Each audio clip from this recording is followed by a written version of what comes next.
So I'm adding to this. Ain't really much of an adventures to DP and whatnot. But I'm taking my little 15, my little breather, and as it's bright, I always put my little sunglasses on. That's my little thing.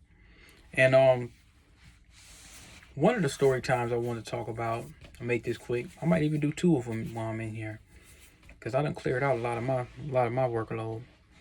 But um, I want to talk about when I purchased my first home and how that felt to be a homeowner. I don't recommend people to do the townhomes. I really don't recommend it unless, now, if you don't have any kids and you have a studio and you have a production suite and stuff like that, you're a young man, maybe, because you know you can buy the home, you can buy the house, the woman gonna make it a home. You can add that later. So if you just got your paper straight and you just want to get a property, otherwise, it might be worth getting a duplex. If you don't got no kids, it might be worth a duplex. Yeah, they definitely didn't want to do business with us. Yeah, that's the one. So good, got them out the way. But yeah. So now, I was close to maybe 38 when I bought my first home. And that was an important thing. Both of my parents never owned a home. My grandma owned a home. Home ownership, that's a sign of wealth, especially if you could attain multiple properties and do your real estate thing, if you know what you're doing. And even that, it could be costly. It could be costly. It looks fine and dandy until you get a major thing, and somebody done. Like, I had a homie, he was showing me, man, he had big plumbing issues. They had to rip out the walls and all that. It sounds like it's fine and dandy, but you the boss. You have to pay for everything. So now, during the pandemic, I was looking for a home. And I didn't want my son in an apartment because they had dogs and stuff in the apartment, and dogs weren't bothering anybody, but the apartment building just smells like it just be dogs. And like, they were overcharging in the apartment building we was at, and all of the stuff they said they were going to have done as far as parking lots and all kind of different stuff that they didn't hold their end of the bargain. I always held my end of the bargain. I paid my rent faithfully every time. And so I at one point I was renting like a big house out in Oakdale, and I decided to move to an apartment, because you kind of got to keep in mind, I stayed in apartments pretty much my whole life. Now, I got to see my grandmother with a home she owned for well over 30 years. She had probably paid that off in the early 90s, if not before that, with a huge yard. Now, I don't know why my dad didn't buy a home. I really don't understand why he didn't, but where we stayed at, where I talked about the River Bluff townhomes and stuff, we stayed there long enough where he should have got himself together. I don't know what happened or why. I'd have to ask my grandma about that. But he just never, my mom had pretty much got that through like maybe Section 42 or something like that. So, like, there wasn't really too many black fathers I seen down there. And the ones that were there, they didn't stay long. They might have stayed in that complex for a little while, and then they left. They probably went. It's not the kind of place you stay your whole damn life. You see what I'm saying? You stay down there, get yourself together, and you get out of there. That's what it's made for. But some people, they just get stuck down there. They just don't go. And it, like I said in my last broadcast about, especially like Cedar Riverside, you get stuck up in there and you get complacent, and you it's a life sentence. It's a life sentence. You'll make a life sentence sticking around there if you ain't careful, and you ain't gonna want to leave. And then you put yourself in a mindset that you can't leave, and you're not gonna really try to do no better to try to leave, or whatever the case may be, and you just stuck. You're just stuck, man. So I didn't want to be stuck. So I kind of had some kind of, and then my aunt and uncle, they own homes. They own homes not too far from my grandma's house, and then they end up they went to the south and they bought property down there and had land, and they grew land in the south. So, you know, I kind of had some of idea of what some ownership was. I just didn't never really have no conversation. Never had a conversation with my parents about real estate. Real estate, that word was, I've never heard that word real estate until I got really in my 20s. You see what I'm saying? So now, um, it wasn't a forbidden word. It just wasn't a word that they talked about, which was very unfortunate, But um, I stayed in an apartment. Remember, I stayed in projects for about 2 years. Then I moved over there to Minnehaha, and then I moved to Oakdale. Rented a house there for about maybe 4 years or 3 years or something like that. And then I decided, well, I want to get an apartment building. I'll move back. We moved back into an apartment building, and so my son was born in 2020, and I had no intention on keeping him in that apartment building. The folks was nasty, and people keep pinging me. Shit.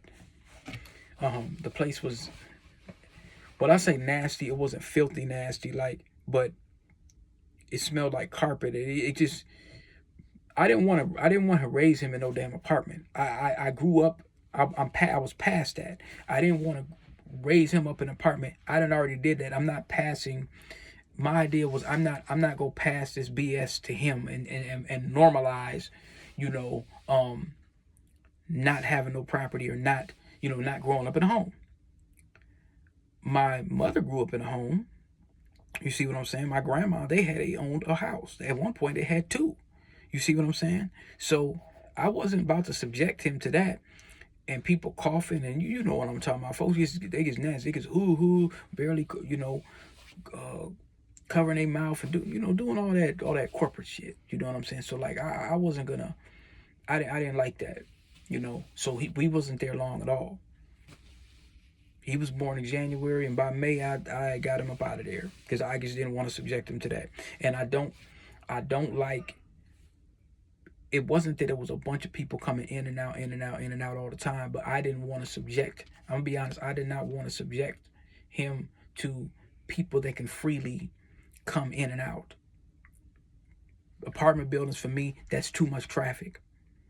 It's too much traffic. So one thing I noticed when I was using a realtor, a lot of places they were showing me it was janky. You know what I'm saying? And like I told the realtor, and I think I told y'all this before. I told the realtor at one point, if you wouldn't live in this, why would you show me this? Like, some of the stuff will keep your options open. And I'm like, I done been in ones. You ever seen that movie Barbarian? There was like a basement. It was like a dungeon, almost like that. Now it's cool for the movie if you watching it, but he couldn't. He break his neck if he fell. Anybody could. If you were to seen this, I wish I would have took the footage of this. I should have pulled out my camera. I don't even think I made it all the way down to the basement. Like, you got to kind of hold on to the wall and stuff. Like, it was one of those basements early on where they made it to where you just put a furnace down there. It's not so much for storage. It's just one of those older houses built in the 1900s or something like that.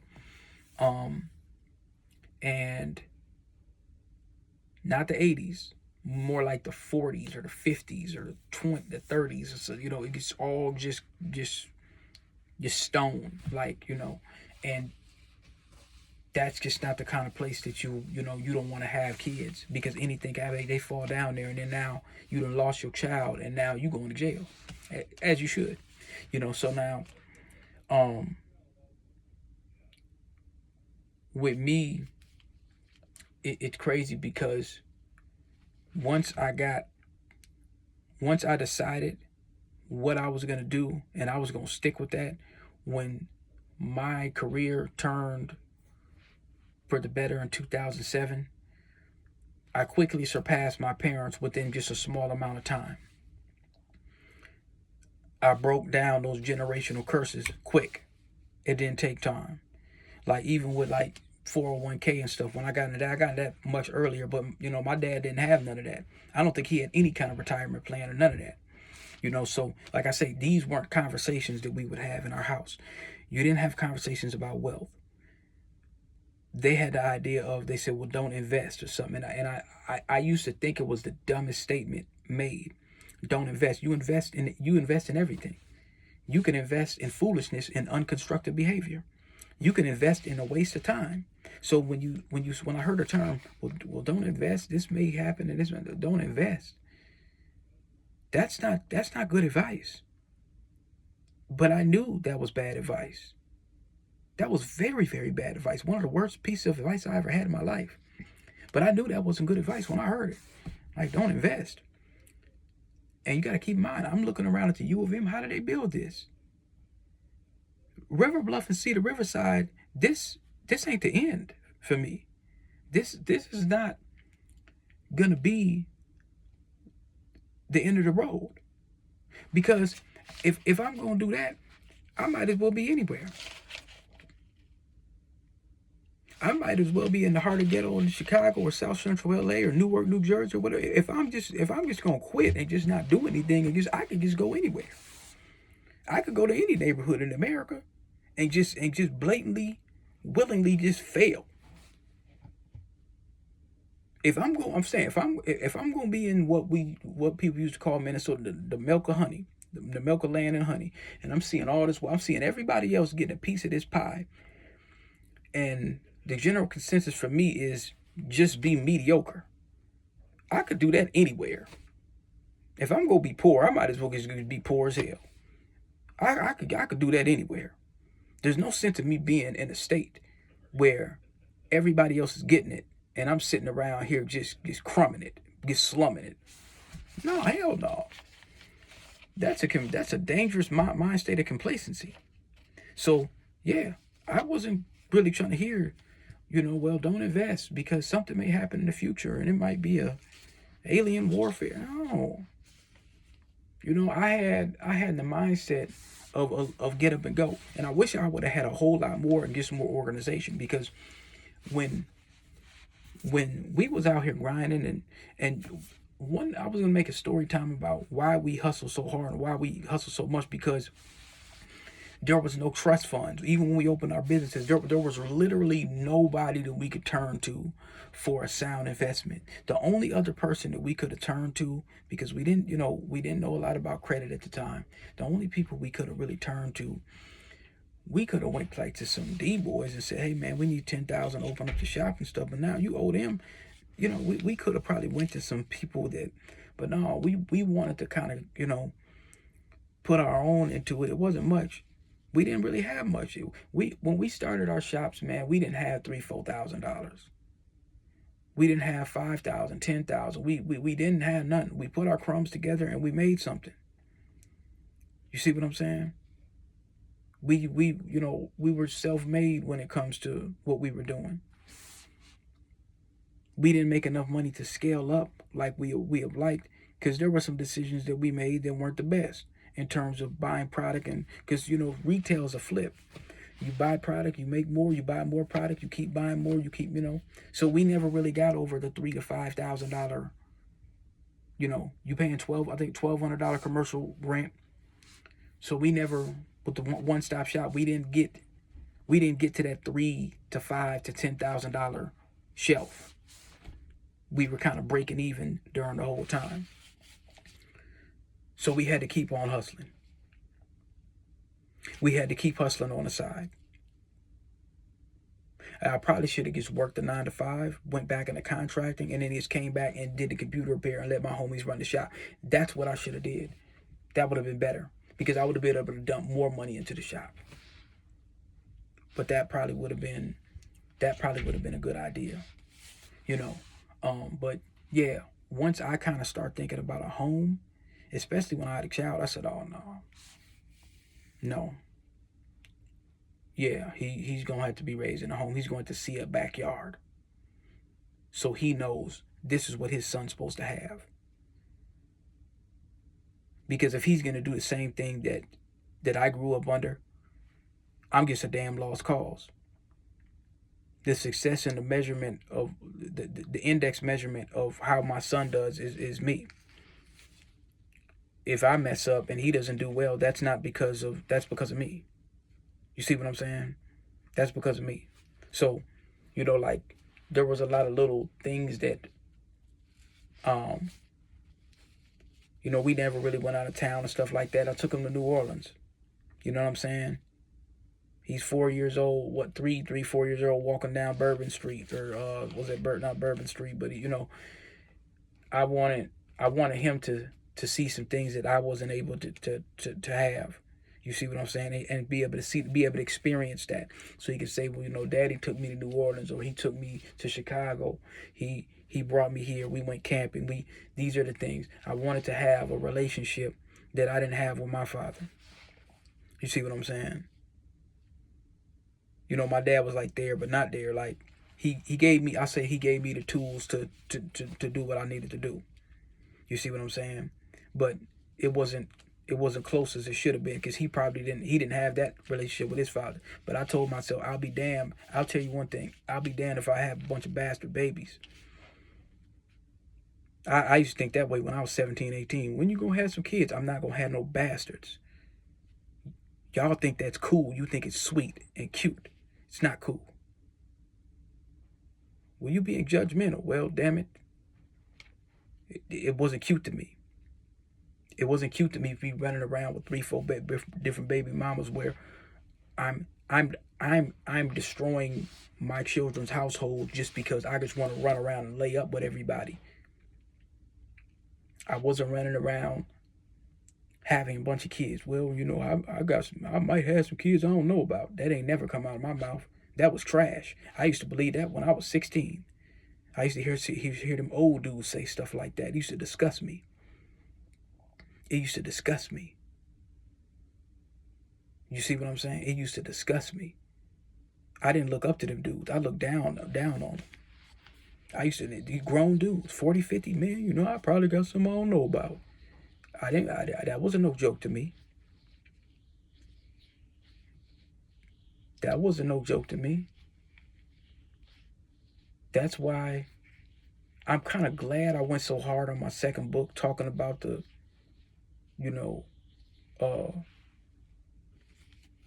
CCWs, Cadillacs, cocaine, and, I'm at first I was like, I'm being a little harsh. I wasn't brutal enough, because I used to hear them dudes on Lake Street, and I used to hear guys say that, well, I probably got something I don't know about. I used to have a Cadillac, and I'm like, man, you trash, bro. I used to be looking at them like, man, you trash, bro. That's not cool. You out here just spreading seeds around you don't know about, and you got all these different households and stuff. How is your kid supposed to, you know what I'm saying? That's a destructive part in our population. I don't even like using the word community. That ain't no damn community. I didn't want that. I used to get that a lot.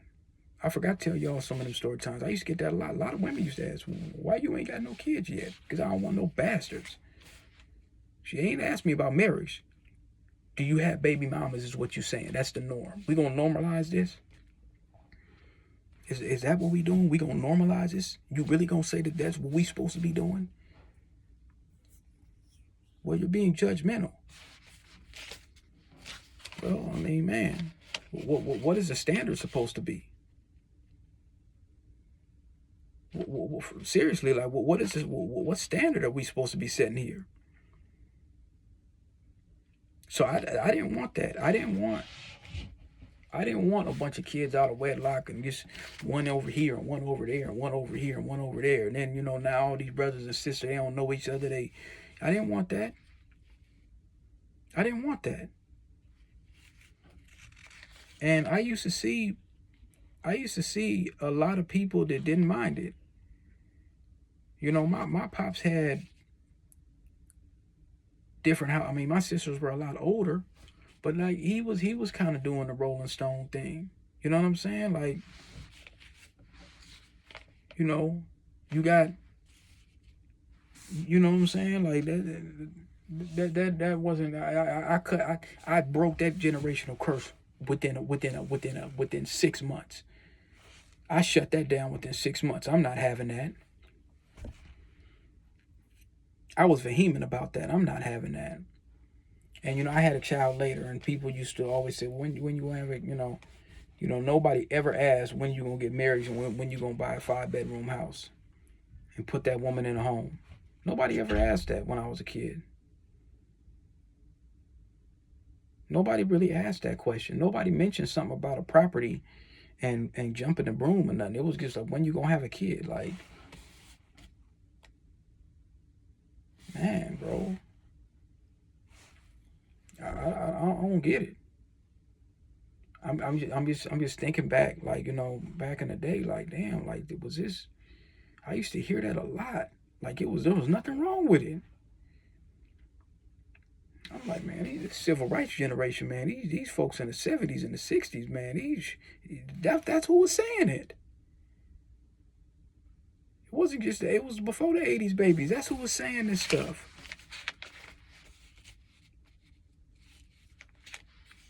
I guess,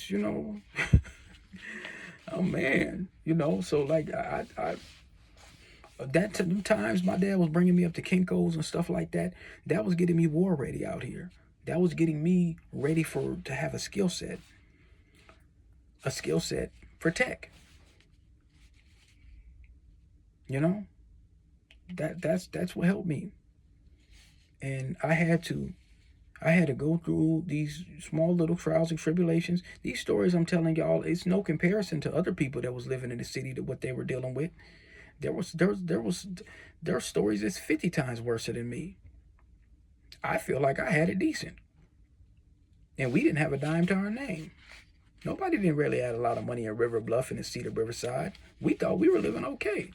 As long as I had a couple dollars and, I'm able to sell some CDs and, I could fix some computers and stuff like that, I'm like, man, I'm good. I'm okay.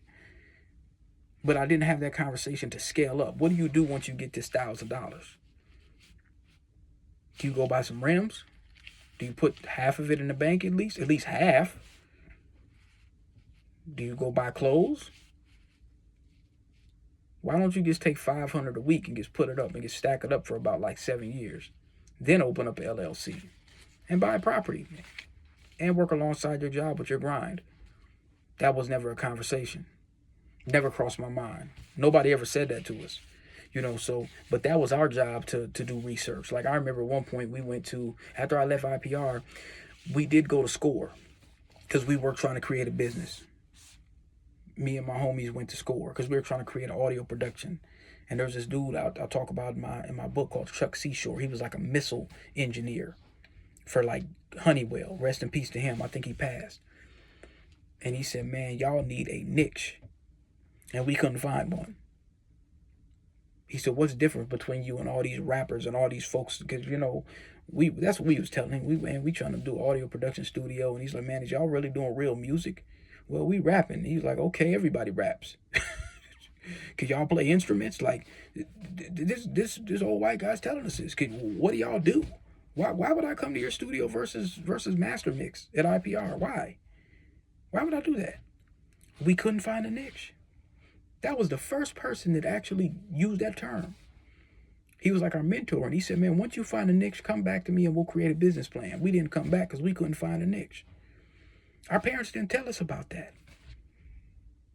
And that's why even when I wrote them 2 books, I said, man, I'm gonna give these kids and these younger folk, I'm gonna give them everything I know. Everything I know. All of it. Whatever I do know. Because I shouldn't have had to went what I went through to get where I was, just to get the little piece of information that I went through. I shouldn't have had to go through all of that. It should have been a blueprint for me. But I'm glad I did. But it shouldn't have been that hard, because I saw other people just breeze right through. The information was given. The information was presented. Hey, son, I'm going to show you about real estate, houses, this, that, and there, boats and planes. When I used to go to the studio, I used to talk to Tony about it. He said, man, your dad didn't tell you about real estate? He didn't tell you anything about investments, 401k? I said, no, he couldn't believe it. You see what I'm saying? Now, other communities, man, they be rolling their people out. We just let ourselves just wilter at the vine. I said, nope, not me. I said, I'm gonna figure this out, man, and I'm gonna give this information because it shouldn't have been like that. It shouldn't have been like that. But this story time really. I just wanted to make sure I was trying to set him up, give him a better chance in this world than I had, and I think that's fair. And if I can't do that, I'm worthless. I hate to say it, I'm worthless. There's no point in my existence if I can't do that. There's really no point. So, all right, well, I'm gonna upload this for y'all.